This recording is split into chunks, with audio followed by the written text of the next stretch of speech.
Just because I've worked in education for over 25 years does not mean I haven't had a front row seat in the classroom morning struggle bus.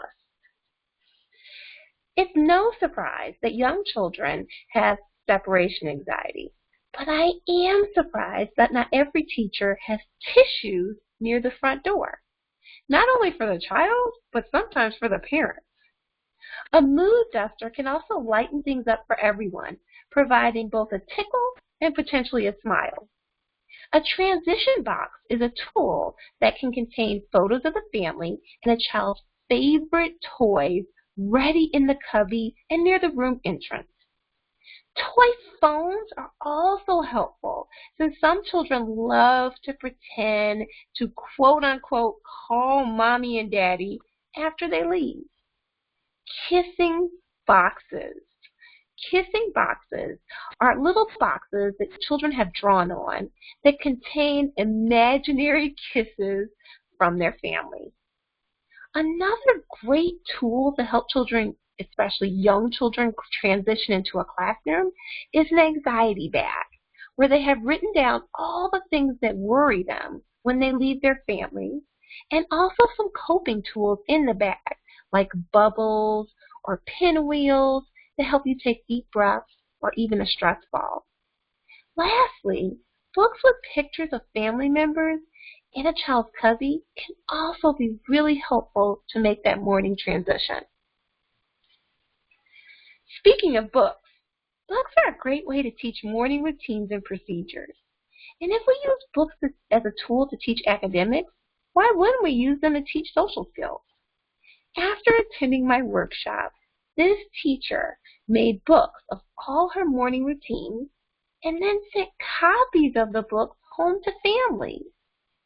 Well, one, it helped them to understand their routines because, my goodness, they never read those newsletters. But there was also seemed to be something really special about a book with their own child's picture that their child made. So the first couple of weeks of school, the children helped make the books, which is also a great literacy and step-by-step sequencing activity. Here are some more examples of easy step-by-step instructions of the morning routine. For young children, you want to make sure that you actually have photographs of the children within your program to make it very concrete. As children become older, kindergarten, first grade, second grade, third grade, you can use cartoons or drawings to help them understand the routine.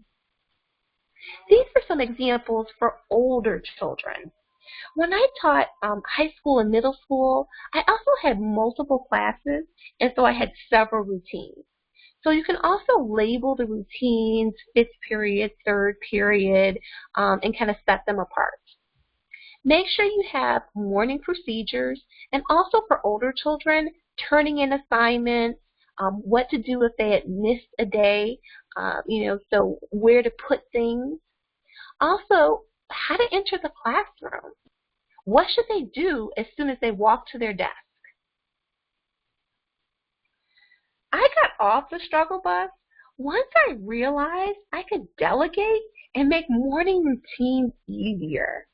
Having a student greeter to help children transition into the classroom, or a door opener, or even an attendance helper can make the mornings manageable, and children love to help.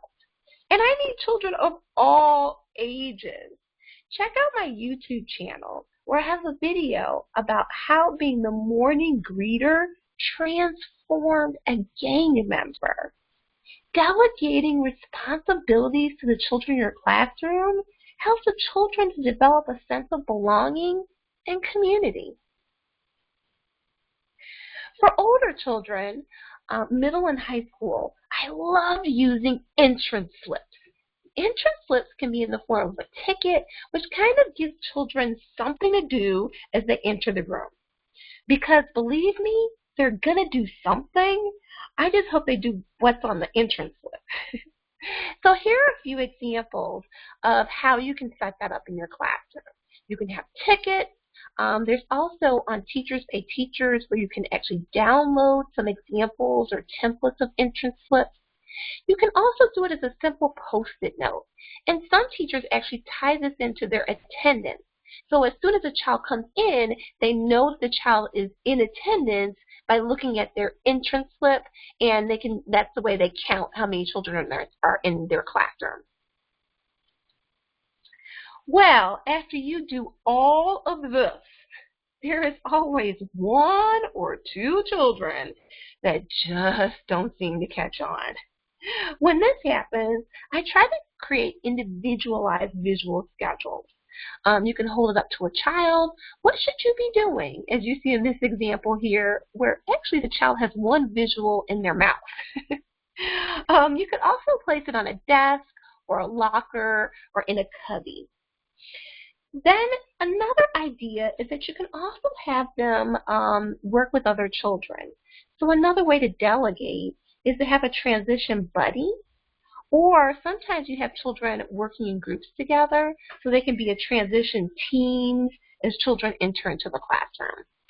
Don't forget, sending these visuals home to families is really important to help the families understand what your transitions look like and to reinforce those skills at home. Here's another example from an autism classroom. I got this from the Autism Helper. And ironically, some of the strategies I use when I work with children with special needs, well, those strategies work for all children. So visual steps with step-by-step checklists, of course, are helpful for children with disabilities, but really, they were really helpful for all the children that I work with. Was this video helpful? Well, please, when you come to my YouTube channel, hit the subscribe button. Share with your friends, parents, grandparents, or your school.